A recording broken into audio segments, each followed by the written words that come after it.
Hello, everyone, and thank you for your patience while we sorted out a few little issues. Welcome to the final keynote for VWBPE 2019. My name is Lorraine Story-Mockford. I'm the VWBPE 2019 Programs Chair. It's my pleasure to introduce to you Dr. Jonathon Richter. Dr. Jonathon Richter is the Executive Director of the Immersive Learning Network, iLRN. He's also the Chair of Digital Design and Tech for Good programs at Salish Kootenai College. Actually, I just stole that directly from his Twitter feed. And it's because every time I need a response from John over the last few weeks, I just give him a little nudge in Twitter and ta-da, it worked. Some of you may remember John as as his alter ego, Wayne Brave Burnell in Second Life from a number of years ago. Although we had some difficulty reviving poor old Wayne Brave. Today we have Wayne Brave Bernaldo, and in his honor, I am wearing my salamander t-shirt. Here's the formal introduction, and I'm just going to put it in text because we're a little bit late on this one. I don't want to leave everybody waiting. We want to get to the main show.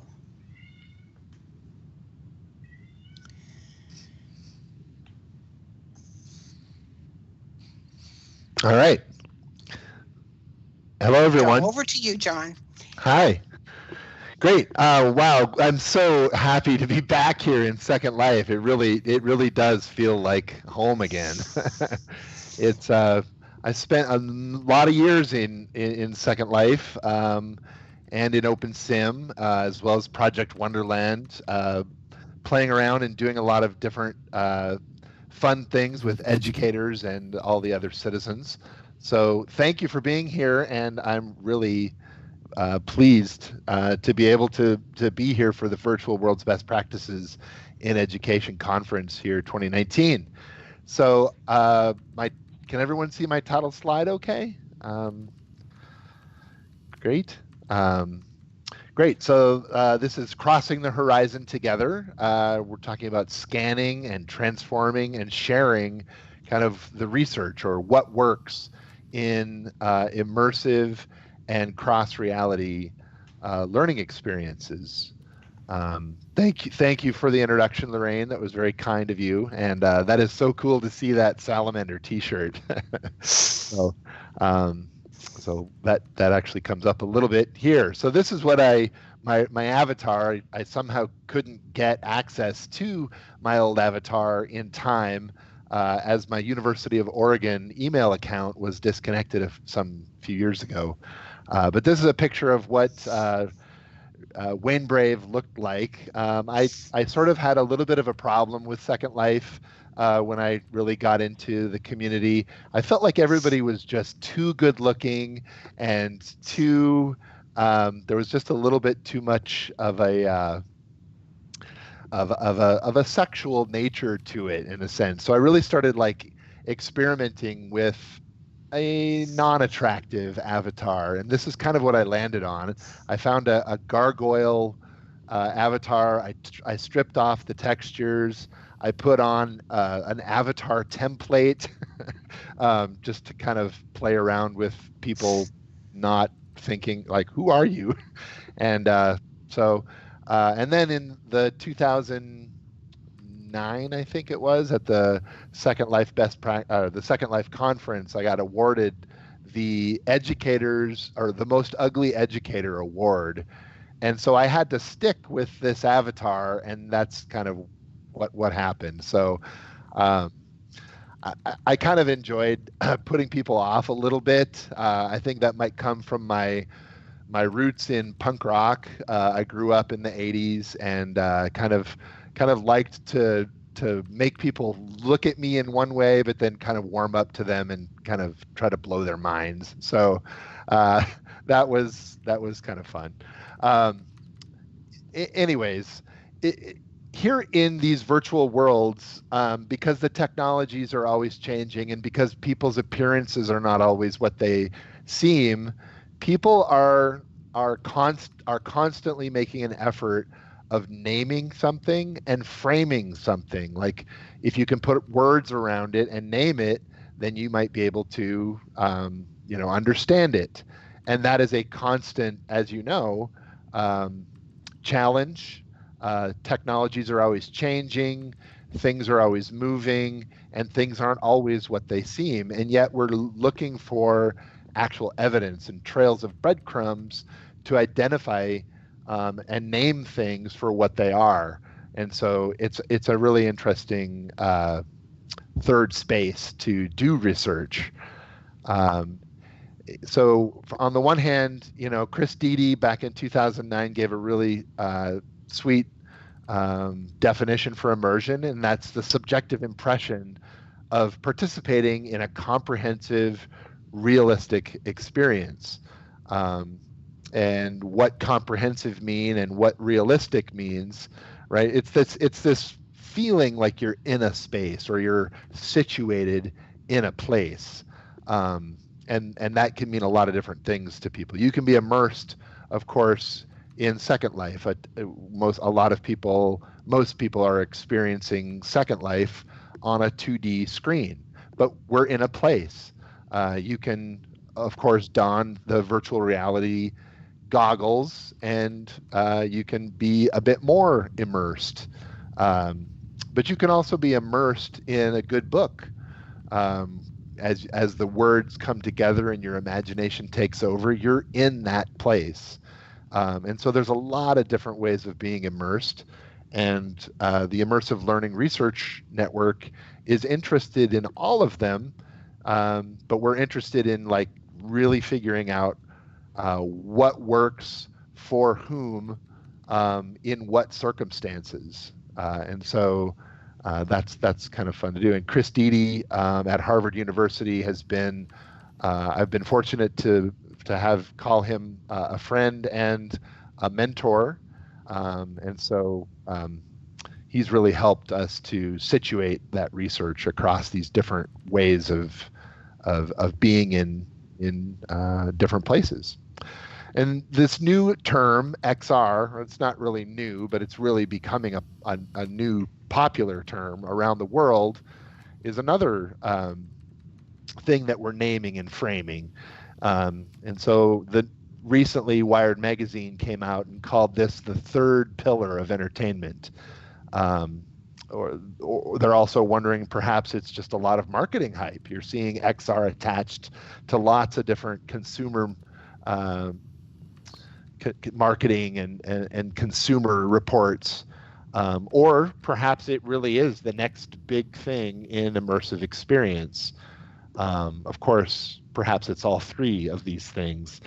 But iLRN, the Immersive Learning Research Network, has taken on XR and combined that with immersion. So we don't think that they're mutually exclusive terms, and we think immersive learning is going to be sticking around. This subjective impression of really being in a place, while XR, whether it's hype, a major coming third pillar of experience, it's going to be a combination of technologies that really brings the sense of immersion to many people in lots of new ways in the coming near future.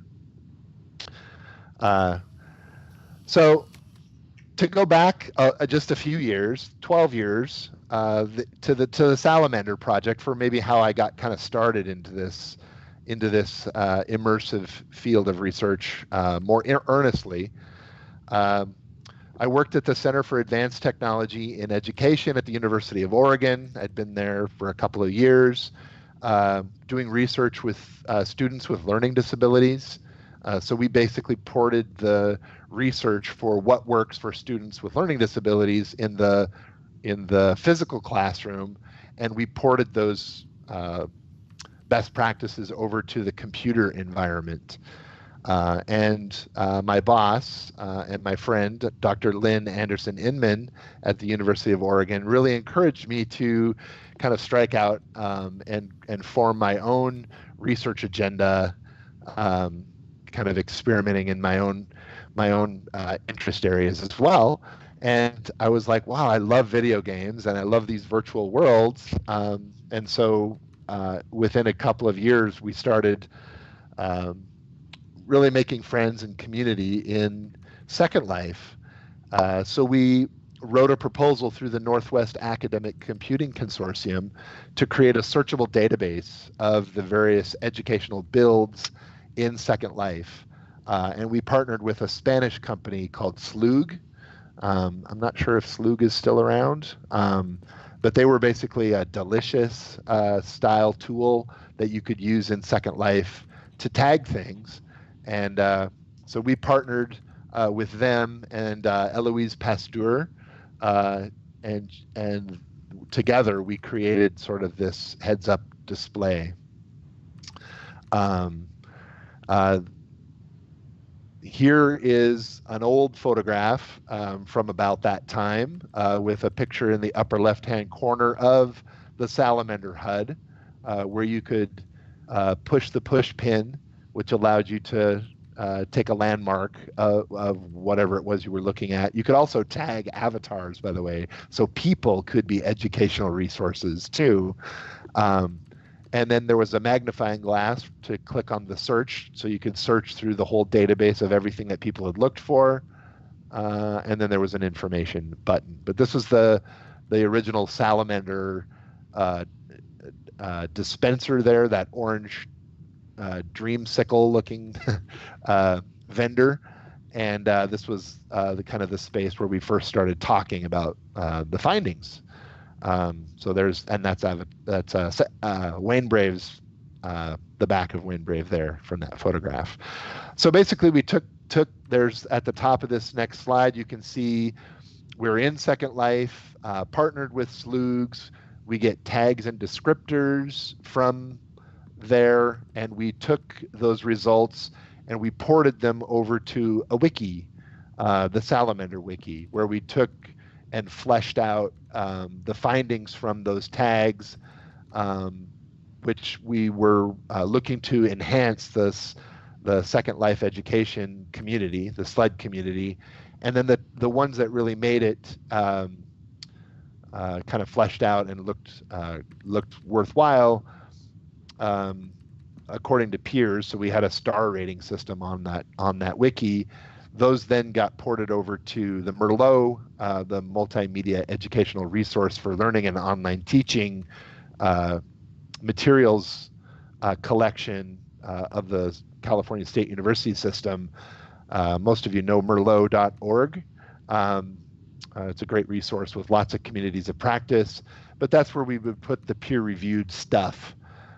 So it was kind of a mashup of Second Life with this HUD dumped into the wiki and then further dumped into Merlot. So we were working really hard to create that community of practice. So here's what it looked like on the Slug database, where you can see all these various things.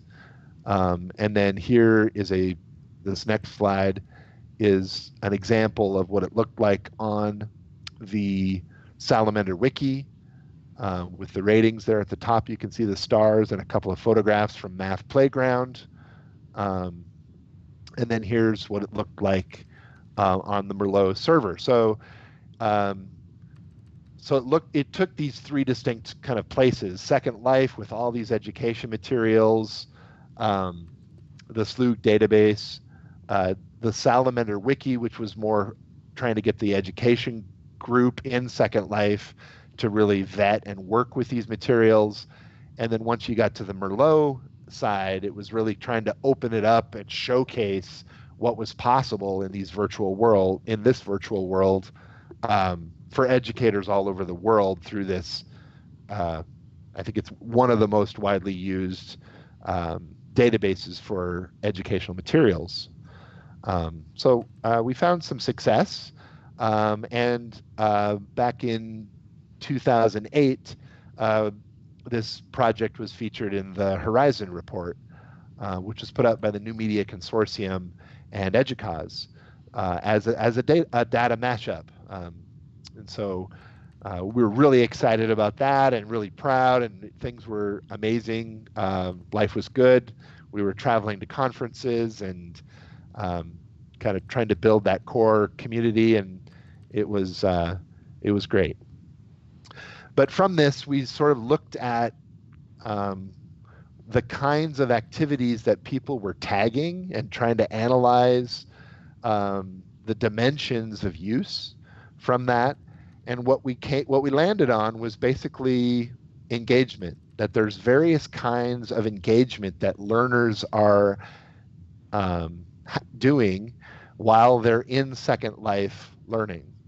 And so these were the initial categories that we came up with, that you can go into Second Life and you can actually experience a 3D immersive engagement that's very unlike what you can do in other places. But some of those experiences are actually role-playing, where you take on a different persona. Some kinds of Second Life experiences are diagnostic, where you're actually looking and comparing and contrasting, like the heart murmur sim that Jeremy Kemp did was one of the early ones of those. There's problem solving demonstrations. There's actually the ability to collaborate in Second Life and build things, so constructive, and then skill building. So those were the initial our initial focus on learning engagement and how these virtual worlds solicit and elicit different kinds of interactivity. So which really kind of led us off into starting to think about how to effectively categorize these different kinds of learning engagement and then create a research agenda around them. So my boss, Lynn Anderson-Inman, actually introduced me to Chris Deedy, who is a longtime friend of hers. And after I picked my jaw off the floor, because he was one of my longtime heroes, we got to start the applied research in virtual environments for learning special interest group of the American Educational Research Association. And ARVL-SIG got its start right then, about 2008, 2009. And at the time, a lot of the researchers that we were trying to collaborate with did not really see themselves in the word virtual. That at the time was really relegated to people in virtual worlds, like here in Second Life. And virtual also is a term used for just being online in learning management systems and things. And so after much debate, we changed from ARVL-SIG to ARIEL-SIG, so virtual to immersive. So we turned the applied research in immersive environments for learning became so ARIEL-SIG. What happened was we had over 100 different educational researchers, I think, was at the crest of ARIEL-SIG. But we did, and it was great. We had, James Paul G, we had Chris Deedy and Sherry Metcalf and Brian Nelson, and I mean, just all these great researchers in virtual and immersive learning that were doing just incredible presentations, research. But we did kind of feel like we were delivering pizzas to one another. We didn't have the full set of DNA present at AERA. These were educational researchers in this special focus group, but what we needed to do was figure out how to get the game developers to the table, get the computer scientists who were working in these different areas, haptic interface research. We needed different learning scientists who weren't educational researchers per se, such as psychologists and other kinds of pedagogues who weren't coming to AERA. So with Chris's and others' support, I actually stepped down from ARVL and ARIEL-SIG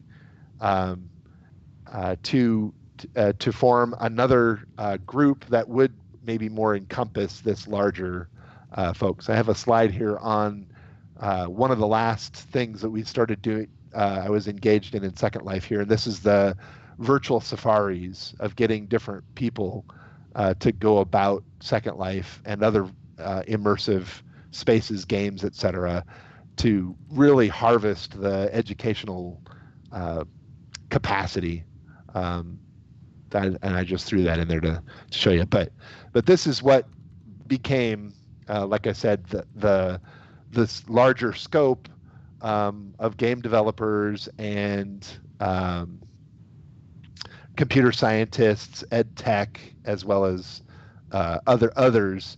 So the Immersive Learning Research Network was born actually in 2014 at Corvallis, Oregon, where we kind of did a little mini symposium.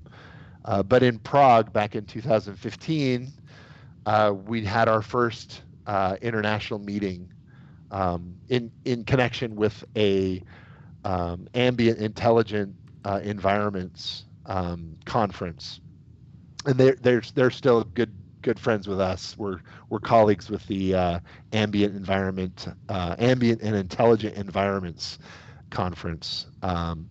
So from there we went to Santa Barbara, California, and then Coimbra, Portugal in 2017.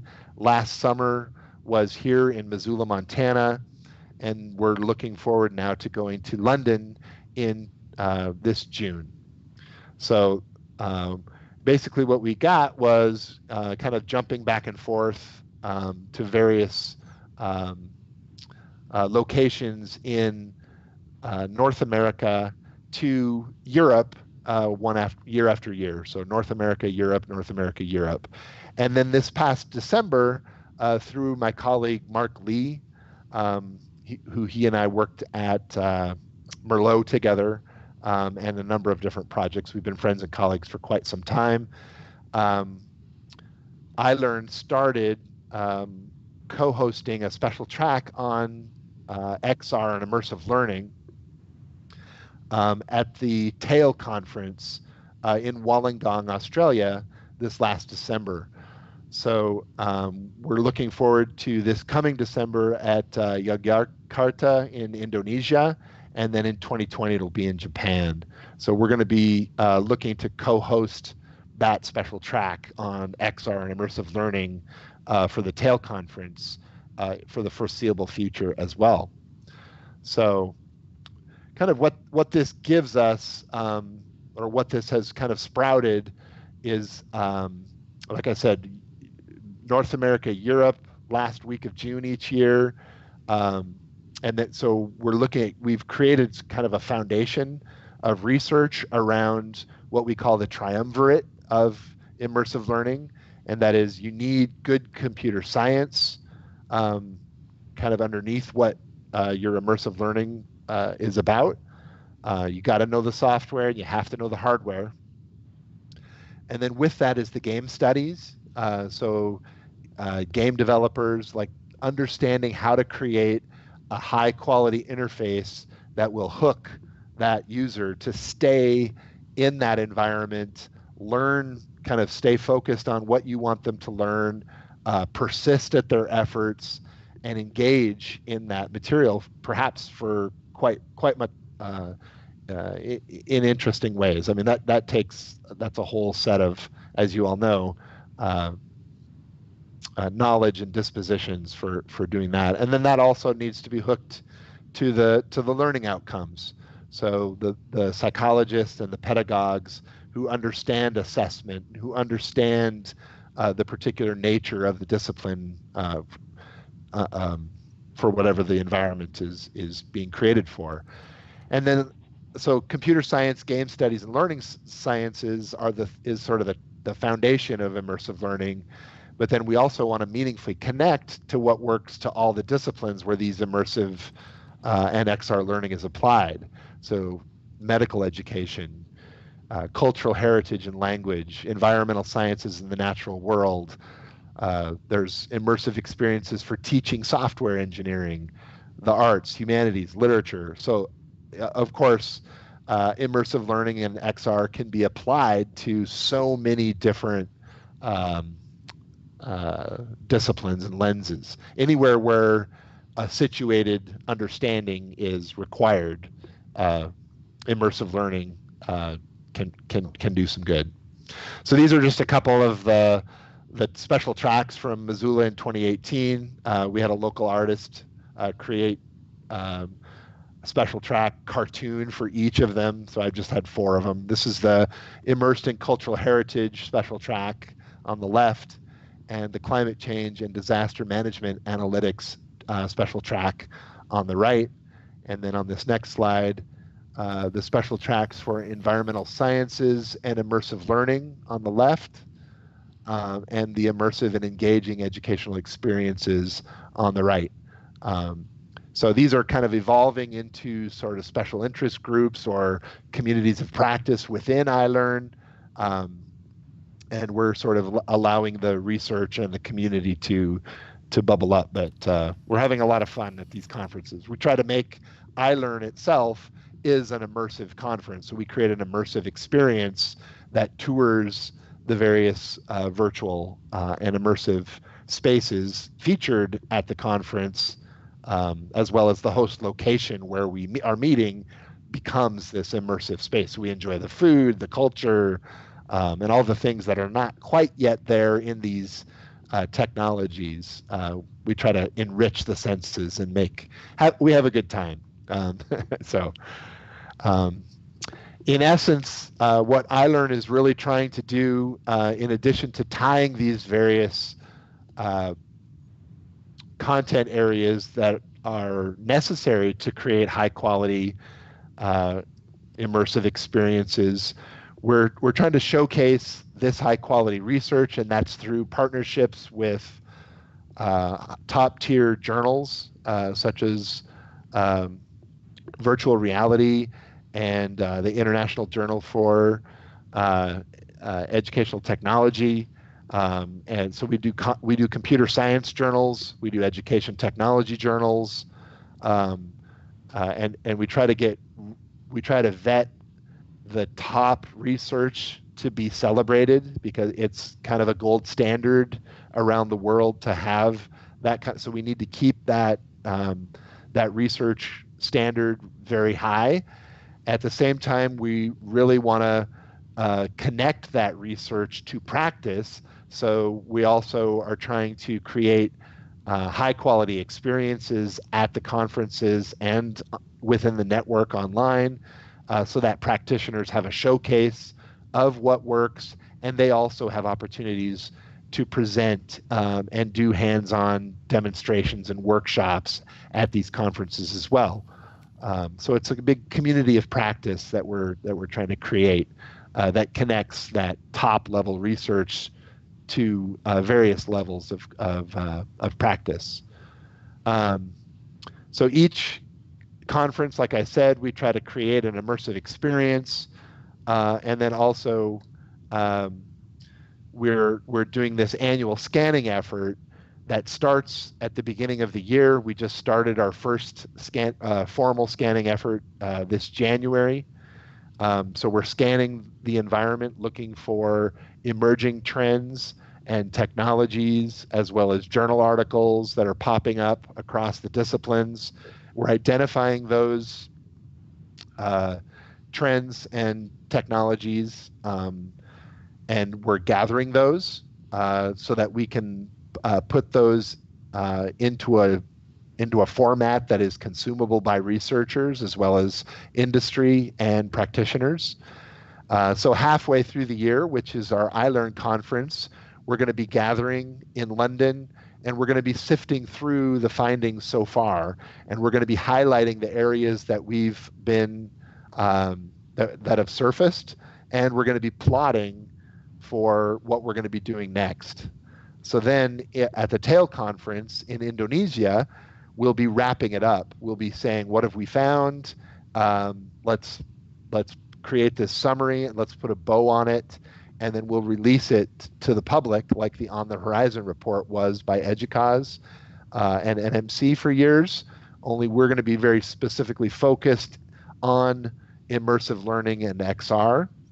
And then the other difference is that we will be showcasing the research in addition to just the emerging trends and technologies.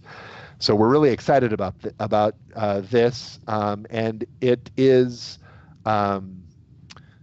We've got some sponsorship from some major corporate sponsors, as well as some activity with some people from around the world who are really good at this in this space. So the call for papers actually is wrapped up, and we've done our vetting for iLRN 2019 in London at the end of June. And we had a record number of presentation proposals, but the call for practitioners is still open, and we're really hoping to get some practitioners from the UK and surrounding around the world interested in coming to London to present and do demos, posters, roundtables. And so the submission deadline for that is May 24th. That's the final one. So you can send in your proposals now, and they can get vetted sooner if you're nervous about it. Of course, airline tickets go up the closer we get to the conference, so that's an incentive. May 31st is the notification of acceptance, and the registration deadline is June 5th. So this is a rendition of Wayne Brave that one of my students at Lane Community College, he was into 8-bit gaming, so he made an 8-bit version of Wayne Brave, so that's kind of fun. This is my last slide. But generally speaking, I just wanted to make the invitation to everyone here in Second Life, which will forever be, sort of my origin, my home, from where I come from. So we're looking to find, discover, and showcase the emerging potential and knowledge of immersive learning and cross reality. That is to connect the research, the development, and the practice together. So we'd really like you to join iLRN. It's a network, so lots of companies and individuals and groups, universities are part of it.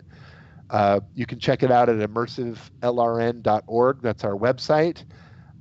Or there's this link is to our immersive learning community on Discord. So we're also on Facebook and Twitter and et cetera. So please join us at whatever level you'd be interested, and we'd love to showcase your work and help you in your practice. And thank you very much. I would love to take any questions or chat with you about your projects, or I'll just be quiet and let you guys talk. Thank you. Thank you so much, John. That was amazing. It was great to help us revision the future of immersive learning by first looking back at where we've been. And you may have noticed in the chat that our librarians have been adding links to the text chat as you talked. Oh, cool. Yeah, Thanks. they're great. Yeah. There's a lot of librarians in this audience. Excellent. I love librarians. I've applied for several library jobs, but I'm not a librarian, so I never get them. Yeah, they're great. Yeah, they are. So we do have time for a few questions. Let's see the time. Yep, we're good. We want to give people time to get to their next session. Right. So we have a question starting from Beth Ghostraven. Beth sent it to me, a librarian, I might add. Cool. And Beth asks, how could iLRN incorporate a virtual component so people could attend from a distance? We've actually looked at that and talked about that.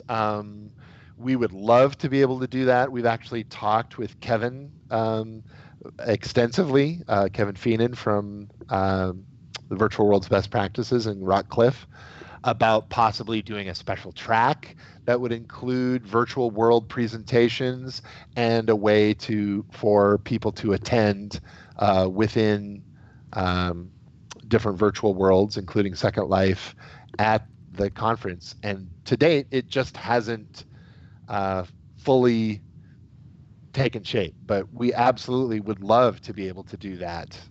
And I'm kind of surprised it hasn't happened in the 5 years we've done iLRN, because I did it for years and years at the Virtual Worlds or the Second Life Community Conference, and then at the Immersive Education Conference that we did in Oregon. There was always a Virtual Worlds component.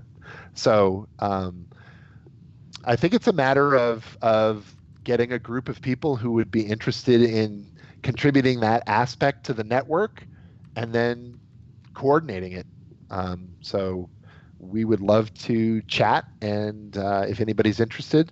And I think you have to eat your own dog food, right? So it makes no sense that we're not doing that. But that's just something we should do. Thank you, Beth. Great question, yes. And I'm sure we can figure something out. I see Kevin has been, or Phelan's been posting in the chat too. Yeah. Any other questions? We do have one from JJ Drinkwater, and he asks, can you clarify the distinction between mixed reality and cross reality? Oh, great. I think they're a bit interchangeable, in a lot of ways. Mixed reality, implicates a bit of a crossover to me, that you're bringing in the real world into a virtual world, or you're bringing the virtual into the real world. And so that's the mix. But XR includes the mixed reality, and it also implicates the sort of orchestrated, kind of coordinated events where you'll have a real world event.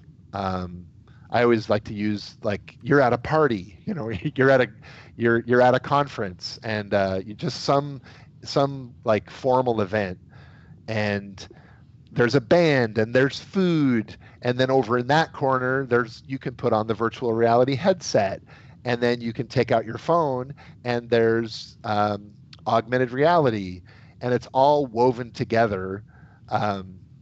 But the event organizers are sort of orchestrating, like, how those things seamlessly go from one to the other. And to me, that's the extended reality, or the cross reality, which would include our previous notions of what mixed reality was. But they're definitely overlapping, and that's just the way I'm thinking about it. I don't know if that's correct.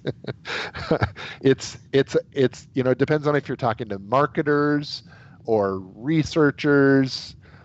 If you know Milgram's spectrum, sort of like going from fully virtual and immersed in the digital to, like, the immersion is the physical world, the meat space that we're normally in, and then the digital is just augmented, and then those are the two ends of the spectrum.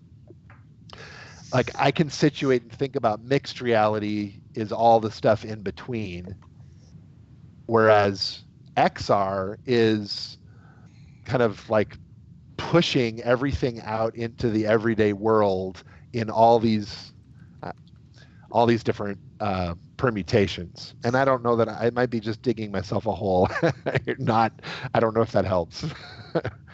What do you think?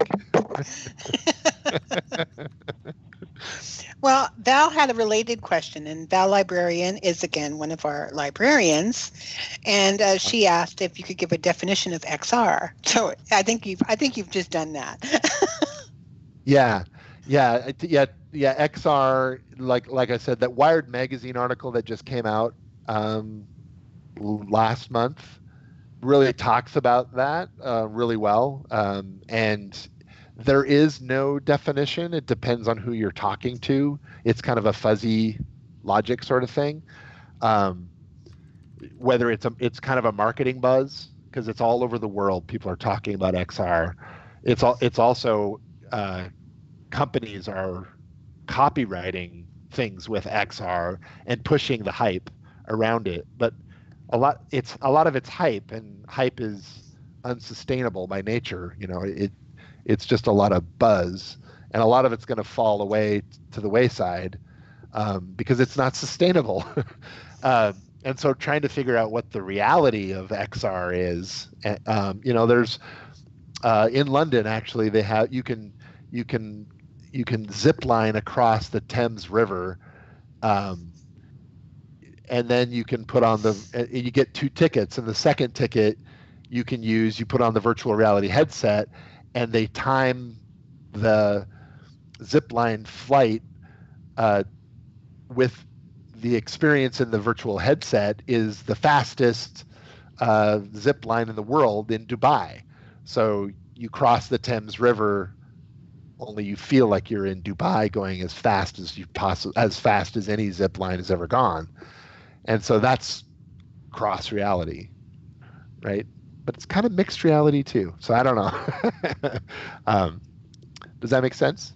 So there's also the theme parks are using virtual spaces, have been for a number of years as well, and that kind of is cross reality as well. Great. And I have one final question. I'm sorry, everyone, but that's going to have to be it. And the question is from Al Supercharge. I'm just going to make sure I have a copy. There we go. Uh-huh. And Al asks, can you describe some immersive in-world projects that have data proving effectiveness for education? It's a big question for the end. It is. Some immersive in-world projects that have data proving effectiveness for education. I'd like to harken back to the beginning of my, my slides, where Chris Dede actually in 2009, is my slide still up there? I'm not sure. It should be. I think so. Yep, they should be. It's not rezzing for me though. But in 2009, Chris Dede wrote a great article summarizing the research in Science Journal, which is like the top, that and Nature are the 2 top science journals in the world. And basically saying that, anytime you have a situated understanding is what's necessary, meaning that you need perspective from a particular point of view, right? So if you want an understanding of the cosmos, you can show somebody a video of like zooming out from planet Earth and showing them, but actually like immersing them in that space and then showing the great vast distances of space that it takes, and being able to look around you in any direction, and there's just milky blackness everywhere. It really gives somebody like that embodied understanding of how big the cosmos is. Same thing as if you like shrink down to the nano level, and you can see things at the molecular, like what's happening at the molecular level for carbon. That situated understanding has been proven to be more effective than other kinds of instruction, including face-to-face instruction. So it's worth the cost, and it's worth the development, and it's worth the effort to get people into those. So actually Dede's work at Harvard called EcoMove and EcoMobile, they did a really excellent job of keeping the engagement and documenting the value that comes out of it. Those are a lot of environmental science type projects, but you can go actually to the immersivellrn.org website and see the top papers that have been vetted for the past 4 years, and there's a whole host of different disciplines and applications in which these immersive environments have been found to be shown effective. So I would point you to that. Thank you, John. You've given us a lot to think about today, and it has been an absolute pleasure working with you as well. Thank you. This is fantastic, and I really appreciate the. Wish I had more time, and please shoot me an email, or you like was said, tweet at me, and I'll respond. He will respond to tweet. He will respond to tweet. And now that you've found your way home to us, I hope you won't be a stranger. I just have to make my avatar as ugly as possible again. There you go. You'll win a prize. That's right. And remember, there are still lots of engaging presentations yet to come today before our closing ceremony here in the main auditorium at 6 o'clock SLT. You'll want to be here for that and the 2019 Thinker Award recipient announcement, and also the VWBPE 2020 theme and dates. See you then, and thanks, John. Thank you. Take care, Lorraine. You too.